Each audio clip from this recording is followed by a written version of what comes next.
Hello everybody, welcome to another episode of It's Bandit O'Clock Series 2.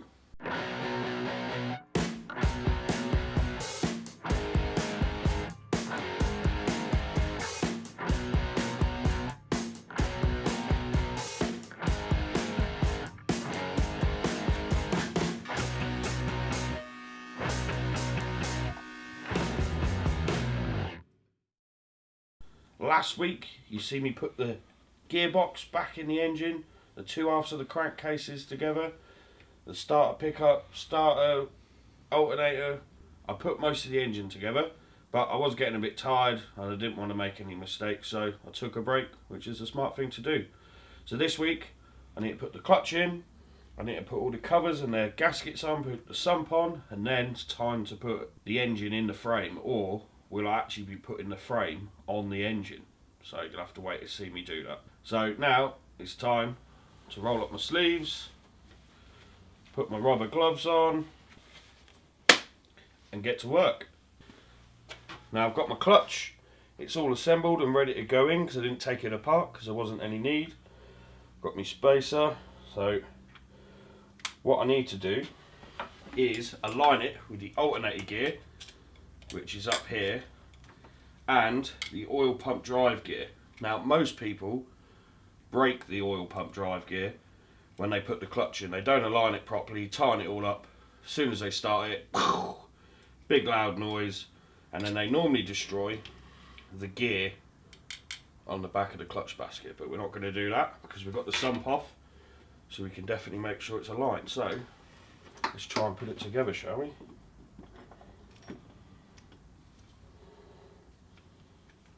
Now what I'm going to do is put this on first,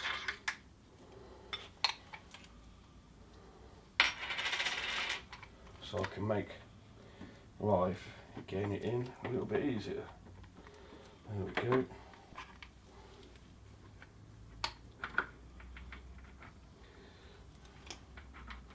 A little bit of jiggling.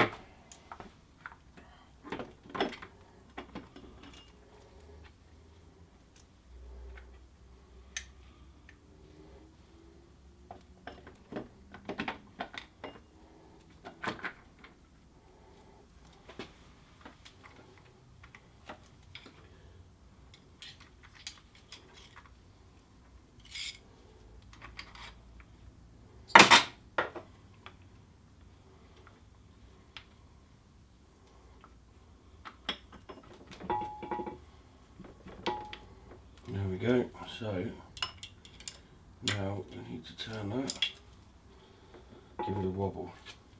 What I might do, just to make my life easier, is actually take the stack out complete. So let's pop that out.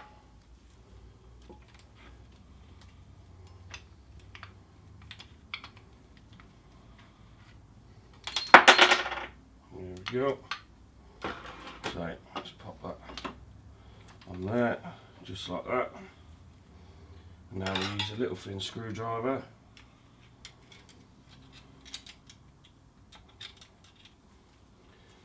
Just up here.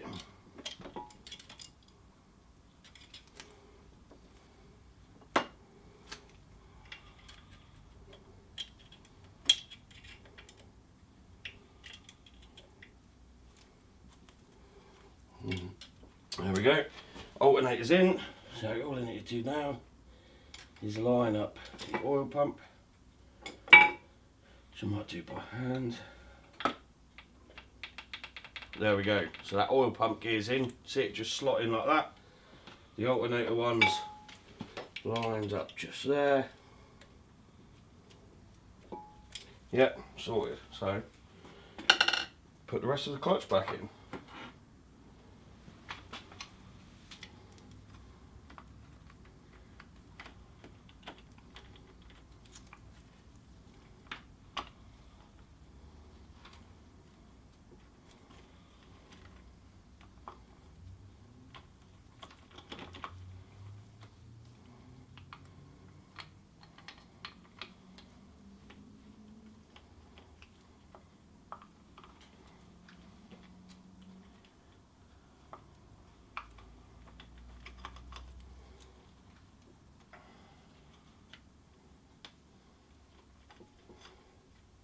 Alright. Take two, I'm going to put it in part by part.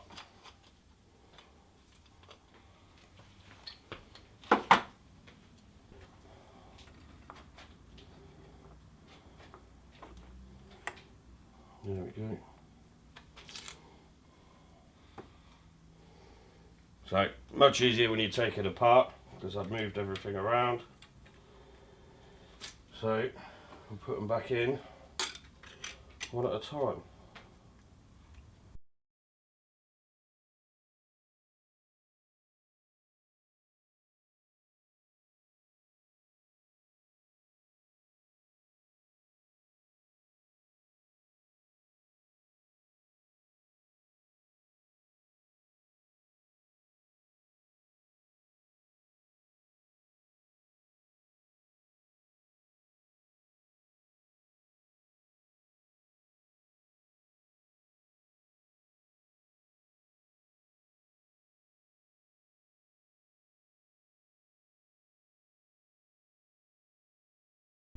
Now time to put the clutch springs in, the diaphragm ones. Pop that in there.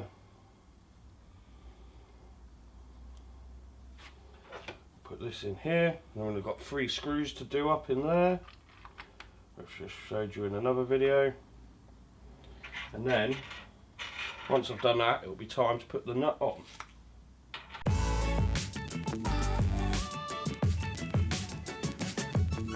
Okay, so with an engine you should torque everything up. The awkward thing is my torque wrench doesn't go up to a high enough setting. It's 150 Newton meters of torque on there. So I'm going to break a few rules. I'm not using an impact socket, as you can tell. It doesn't want to come off of there. So I shouldn't really be using this socket with an impact gun, and I shouldn't really use an impact gun to do it up. But it's the only thing I've got to do it up tight enough. So I'm going to be gentle, yet make sure it's done up. So do as I say, not as I do.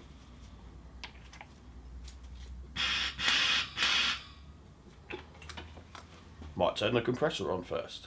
So take 2, we've charged the air compressor up. Let's give it another try.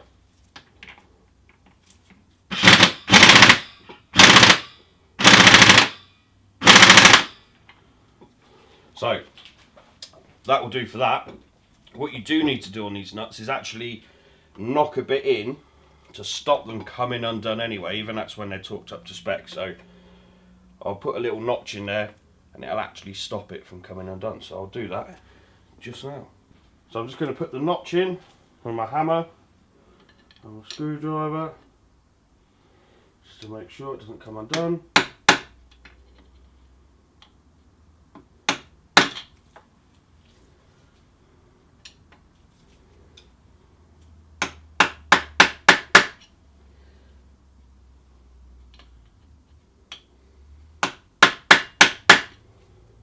There we go, all done. The next item I need to put back in is one of the clutch push rods. This is a big long one that goes through the middle of the engine, and I need to put it just through there.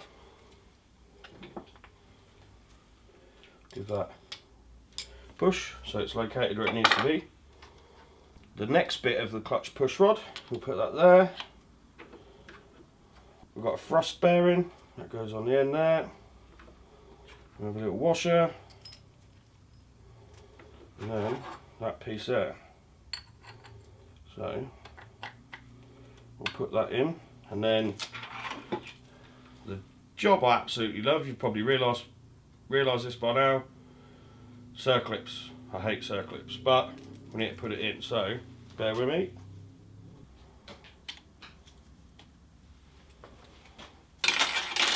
I told you I hate circlips.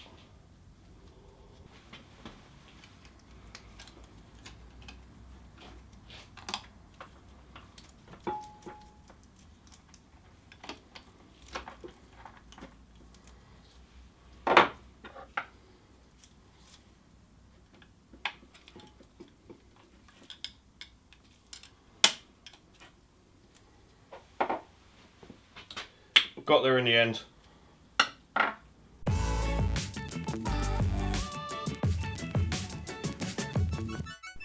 Now the clutch is all done, time to put the cover on. So we're going to need a gasket for that.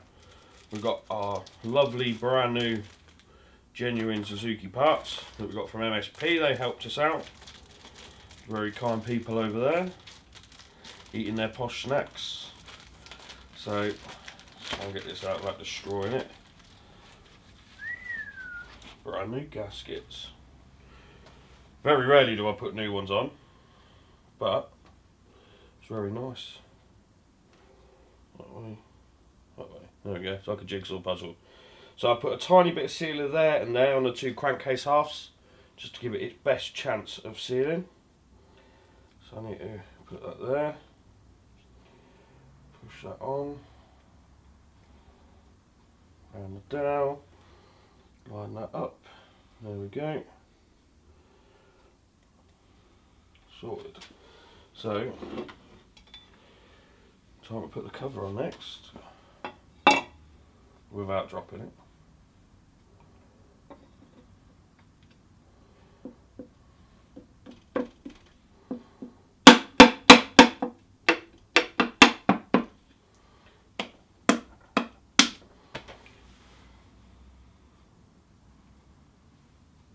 Sorted. Now, it's time to put the bolts in.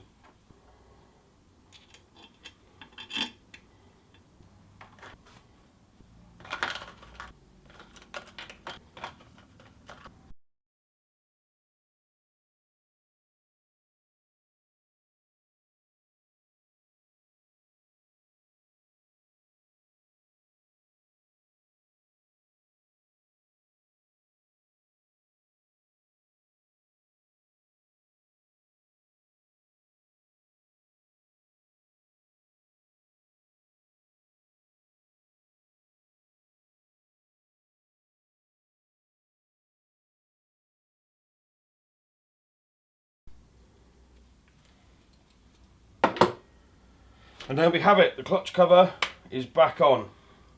Next up, we're going to do the ignition cover, then the sump, then the starter one, then the engine's ready to go back in the bike.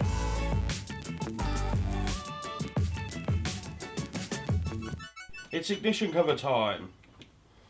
Another genuine gasket from MSP. Let's get that out of there. And I think this is possibly the first time I've used a genuine ignition cover gasket. And it's actually got like its own sort of bit of seal around it, which is interesting. I didn't realise I had that, so that will fit just like that. But unlike the clutch cover, there's no dowels. So what I'll have to do is get the cover and get the bolts and sort of put them together. So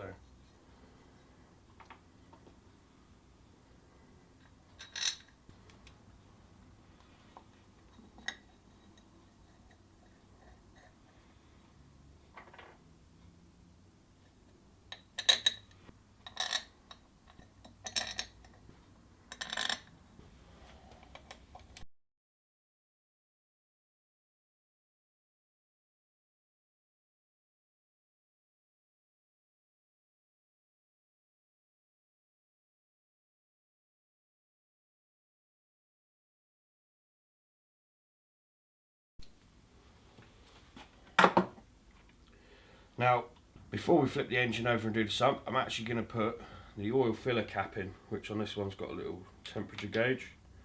Probably had it 10 years, probably longer. And I've had that on every bike I've owned, so time to put that in. Now it'll be time to move the engine around. I feel like we're on the home stretch. I'm getting a little bit excited now. Two last bits to do. So we're on the sump, another gasket.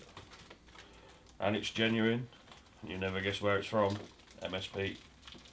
So let's get it open.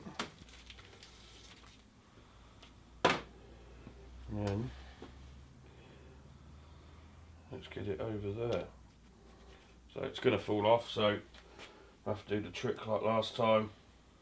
I'm going to use a bolt to locate the gasket.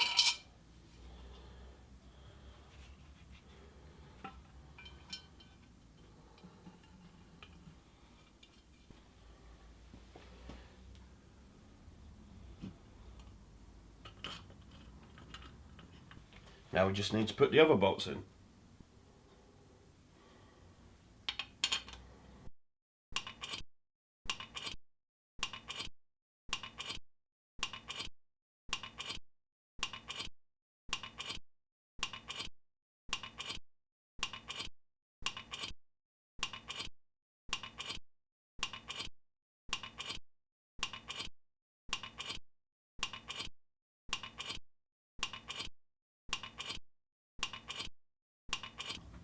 So the sump's all done.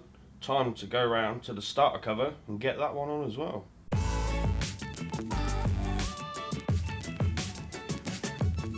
We are down to the final cover and the engine will finally be back together. The starter cover. We do have a dowel on this one, so we can line the gasket up. Just like that. And then we've got that one and that one there, which will line this case up. Right, time to put the bolts in.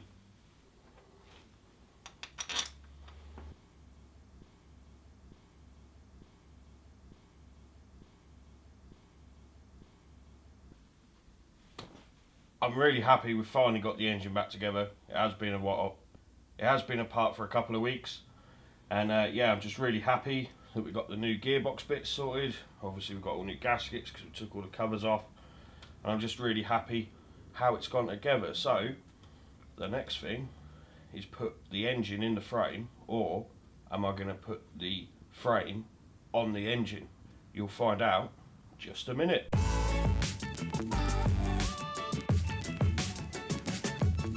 Now it's time to put the frame on the engine. I'm not putting the engine in the frame's going on top of the engine. So to get ready for that, I've had to put one half of the front engine mount on, which we've got a brand new one from MSP, and we've also got the plate that it bolts to, so we put that on because the frame will be resting against that once it's on. I've also put some tape on the frame because it's freshly powder coated and I'd prefer not to scratch it if I can help it.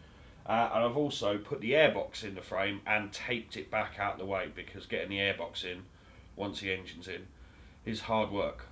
If anyone's ever tried taking it out before putting one in, you'll know how hard work it is. So let's crack on, shall we? So for this bit, I could probably do it by myself, but I don't want to scratch the frame, so I'm going to get my good friend Bill to come and give us a hand. Okay, you ready? Yeah.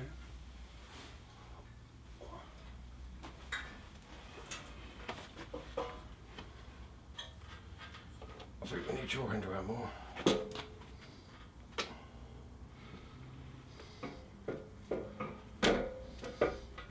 See, at the moment this won't go down because of that.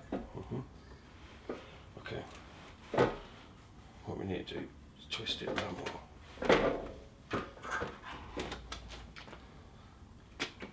Yeah. You alright? Yeah. That's going on there. You want it that way for it, yeah? Yeah.